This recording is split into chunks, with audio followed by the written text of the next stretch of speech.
ಬಗೆದು ನೋಡಿ ಎಲ್ಲಿ ಹರು ಕನ್ನಡದವರು, ಎಲ್ಲಿ ನೋಡಿ ಎಲ್ಲಿ ಪರ ಭಾಷೆಯ ಪೊಗರು, ಎಲ್ಲಿ ನೋಡಿ ಎಲ್ಲಿ ಪರ ಭಾಷೆಯ ಪೊಗರು, ಕನ್ನಡ ತಾಯಿ ನುಡಿಗೆ ಕೋರಿ ತೋಡುತ್ತಿರುವರು. ಏನು ಗತಿ ಬಂತು ನಿನಗೆ ಕನ್ನಡ ಮಾತಾ, ನಿನ್ನ ರಾಜ್ಯದಲ್ಲೇ ನೀನು ಅನ್ನೆರೆ ತೊತ್ತ.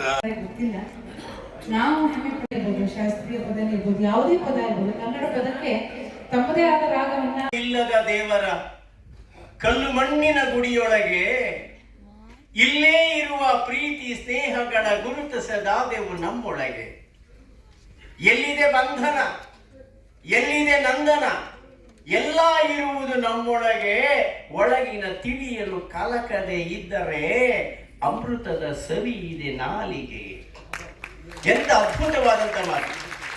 ಮತ್ತೆ ಮುಂದುವರೆದು ಹೇಳ್ತಾರೆ, ನಾವಿಲ್ಲಿ ಅಕ್ಕಪಕ್ಕ ಕುಳಿತಿರ್ತೀವಿ. ನನ್ನಂತ ಅವನು ಮಾರುತಿ 800 ಬಂದಿರ್ತಾನೆ, ಬಾಲಕೃಷ್ಣ ಅಂತವರು ಆಡಿ ನಮ್ಮ ಅಹಮ್ಮಿನ ಕೋಟೆಯಲ್ಲಿ ಹತ್ತಿರ ಪಕ್ಕದಲ್ಲೇ ಕುಳಿತಿರ್ತೇವೆ.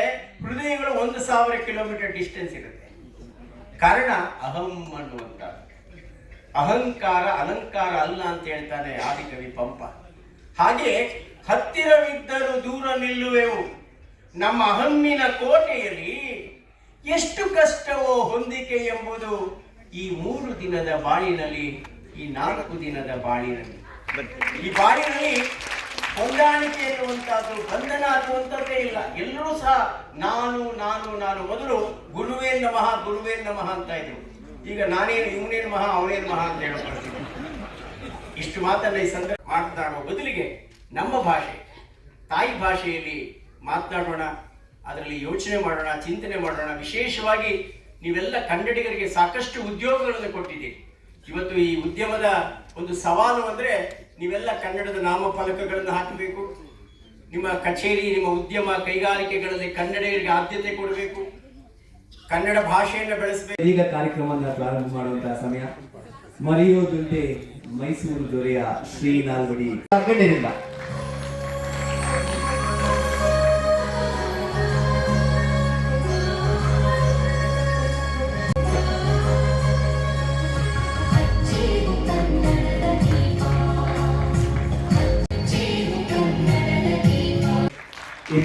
ಮೇ 2015ರಲ್ಲಿ ಮೈಸೂರಿನ ಮಹಾರಾಜರಾಗಿ ಅನುಸ್ಥಾಪಿತರಾಗಿರುತ್ತಾರೆ. ಬಹಳ ಜನರ ಮಧ್ಯೆ ಸದಾ ಇರುವಂತಹವರು 2024ರಲ್ಲಿ ಲೋಕಸಭಾ ಸದಸ್ಯರಾಗಿ ಕೂಡ ಆಯ್ಕೆಯಾಗಿದ್ದಾರೆ. ಧನ್ಯವಾದಗಳು. ಕಾರ್ಯಕ್ರಮದಲ್ಲಿ ಆಗಮಿಸಬೇಕಾಗಿ ವಿನಂತಿ. ಕ್ಷೇತ್ರ ವೈದ್ಯಕೀಯ ಕ್ಷೇತ್ರ.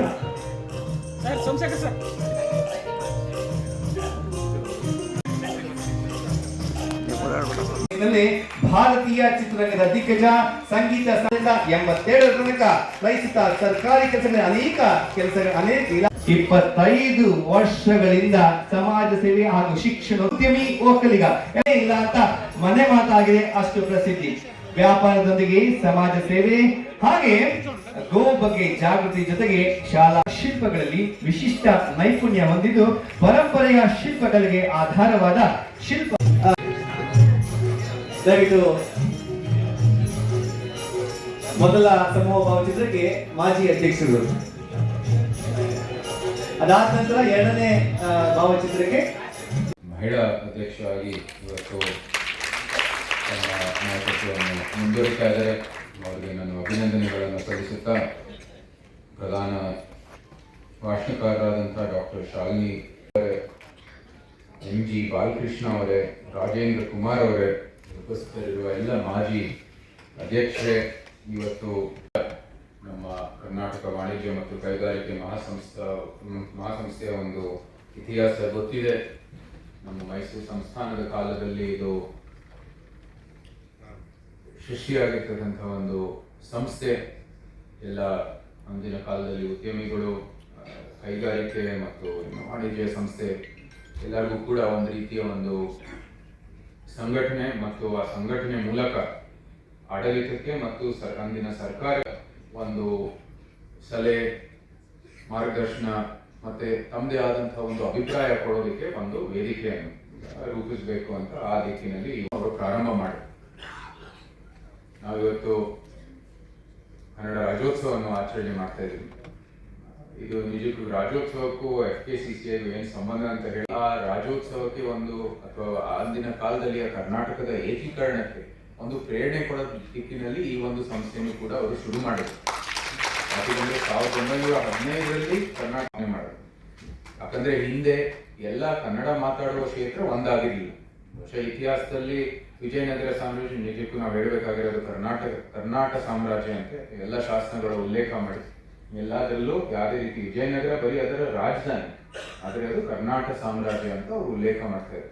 ಭಾರತದ ಏಕತೆಗಾಗಿ ಒಳ್ಳೊಳ್ಳೆ ಆಚರಣೆಗಳನ್ನು ಸಂಘಟಿಸಿ ಒಳ್ಳೊಳ್ಳೆ ಹೋರಾಟವನ್ನು ಮಾಡ್ತಾ ಇದ್ರು. ಅದೇ ಸಮಯದಲ್ಲಿ ಕನ್ನಡ ಕುಲಪುರೋಹಿತ ಆದಂತ ಶ್ರೀ ಅಲ್ಲೂರು ವೆಂಕಟರಾವ್ ಅವರು ಸ್ಥಳೀಯ ಈ ಕರ್ನಾಟಕದಲ್ಲಿ ಹಿಂದೆ ವಿಜಯನಗರದ ಸಾಮ್ರಾಜ್ಯದಲ್ಲಿ ಕರ್ನಾಟ ಸಾಮ್ರಾಜ್ಯದಲ್ಲಿ ಇದ್ದಂತಹ ಒಂದು ರಥವೈಭವ ಅದನ್ನ ನಾವು ಮತ್ತೊಮ್ಮೆ ನೋಡ್ಬೇಕು ಅಂತ, ಅದೆಲ್ಲ ಕನ್ನಡ ಮಾತಾಡುವ ಕ್ಷೇತ್ರ ಒಂದಾದ್ರೇನೆ ಅದು ಸಾಧ್ಯ ಅಂತ ಹೇಳಿ ಈ ಕರ್ನಾಟಕ ಏಕೀಕರಣ ಒಂದು ರಾಷ್ಟ್ರೀಯ ಮಟ್ಟದಲ್ಲಿ ಅದಾಗ್ತಾ ಇತ್ತು. ಭಾರತ ಒಂದು ದೇಶದಲ್ಲಿ ಭಾರತ ಒಂದಾಗಬೇಕು, ಕನ್ನಡ ಮಾತಾಡುವ ಕ್ಷೇತ್ರ ಒಂದಾಗಬೇಕು.